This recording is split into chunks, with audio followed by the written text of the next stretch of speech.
बच्चों, इससे पहले हम पिछले अध्याय में प्रकाश के अपवर्तन के विषय में अध्ययन कर चुके हैं। आज हम अध्ययन करेंगे उसके बाद का जो अध्याय है, मानव नेत्र तथा रंग बिरंगा संसार।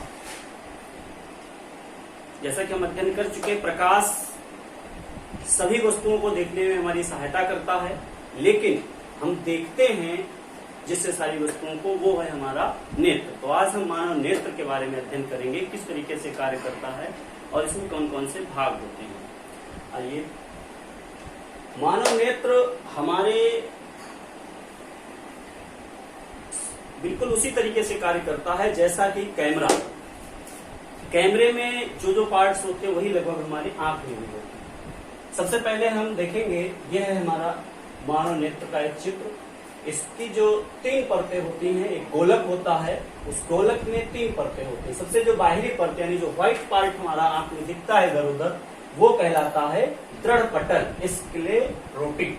उसके बाद एक तरीके से बाहरी आवरण है और हमारी आंख को सुरक्षा प्रदान करता है।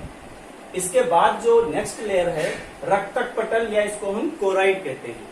ये डार्क कलर की होती है और ये क्या करती है कि जो हमारे नेत्र के अंदर प्रकाश आता है उसको ये अब्जॉर्ब कर लेती है और पुनः उसका रिफ्लेक्शन ना हो, परावर्तन ना हो आंख के अंदर, ये उसको अब्जॉर्ब कर लेती है, अवशोषित कर लेती है। और सबसे अंदरूनी जो परत होती है, जो लाइट सेंसिटिव लेयर है, वो हमारी कहलाती है दृष्टि पटल, या इसको हम कहते हैं रेटिना। यहीं पे आकर के हमारे सभी वस्तुओं के प्रतिबिंब बनते हैं। फ्रंट भाग में जो आंख में हमारे उभरा हुआ भाग होता है उसको हम कहते हैं कार्निया। यहीं से प्रकाश अपवर्तित होकर हमारे आंख में प्रवेश करता है। जो सबसे उभरा हुआ भाग ऊपर आप देख रहे हैं, ये कहलाता है कार्निया। कार्निया के बाद में जो होता है आइरिस। आइरिस हमारे आंख के रंग को डिसाइड करता है और इसी से होकर आगे प्रवेश करता है। आइरिस में एक छोटा सा छिद्र होता है जिसको हम कहते हैं पुतली। पुतली क्या करती है? प्रकाश की मात्रा को नियंत्रित करती है कि कितनी मात्रा में प्रकाश हमारे नेत्र में जाना चाहिए, उसकी मात्रा को नियंत्रित करती है। यदि कम प्रकाश है तो ये चौड़ी हो जाती है, और यदि अधिक प्रकाश हमारी आंख में पड़ता है तो ये पतली हो जाती है, ताकि कम प्रकाश आंख में प्रवेश कर सके।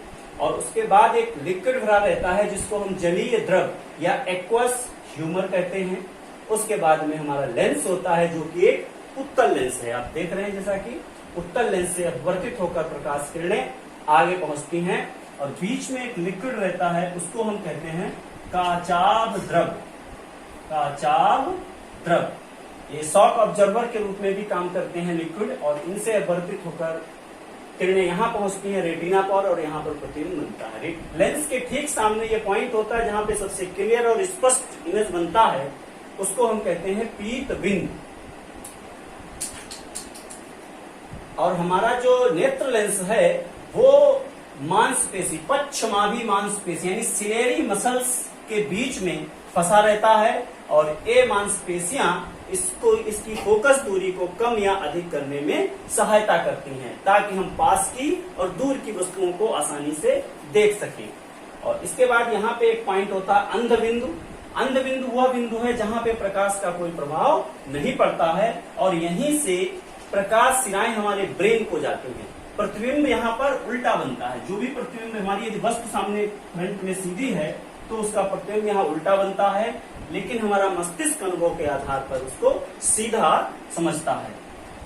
तो यहाँ से रेटिना से निकल करके प्रकाश सिराएं हमारे ब्रेन को जाती हैं, और यहाँ से सिग्नल हमारे ब्रेन को पहुंचा दिया जाता है। रेटिना में ही 2 प्रकार की और कोशिकाएं होती हैं, दंडाकार कोशिकाएं और शंक्वाकार। दंडाकार कोशिकाएं जो है वो प्रकाश की तीव्रता के प्रति सुग्राही हैं, और शंक्वाकार सेलें प्रकाश के रंग के प्रति सुग्राही हैं। तो इस प्रकार हमने इस मानव नेत्र के बारे में अध्ययन किया। ये बिल्कुल उसी तरीके से कार्य करता है जैसे कि एक कैमरा। वस्तु पर प्रकाश किरणें पड़ती हैं और उससे परावर्तित होकर हमारे नेत्र पर पड़ती हैं। नेत्र उस वस्तु का प्रतिबिंब रेटिना पर उल्टा बनाता है और उस प्रतिबिंब का इंफॉर्मेशन प्रकाश सिराओं के द्वारा हमारे मस्तिष्क को भेज दिया जाता है। मस्तिष्क अनुभव के आधार पर उस वस्तु को सीधा देखता है। तो इस प्रकार ये हमारा मानव नेत्र कार्य करता है।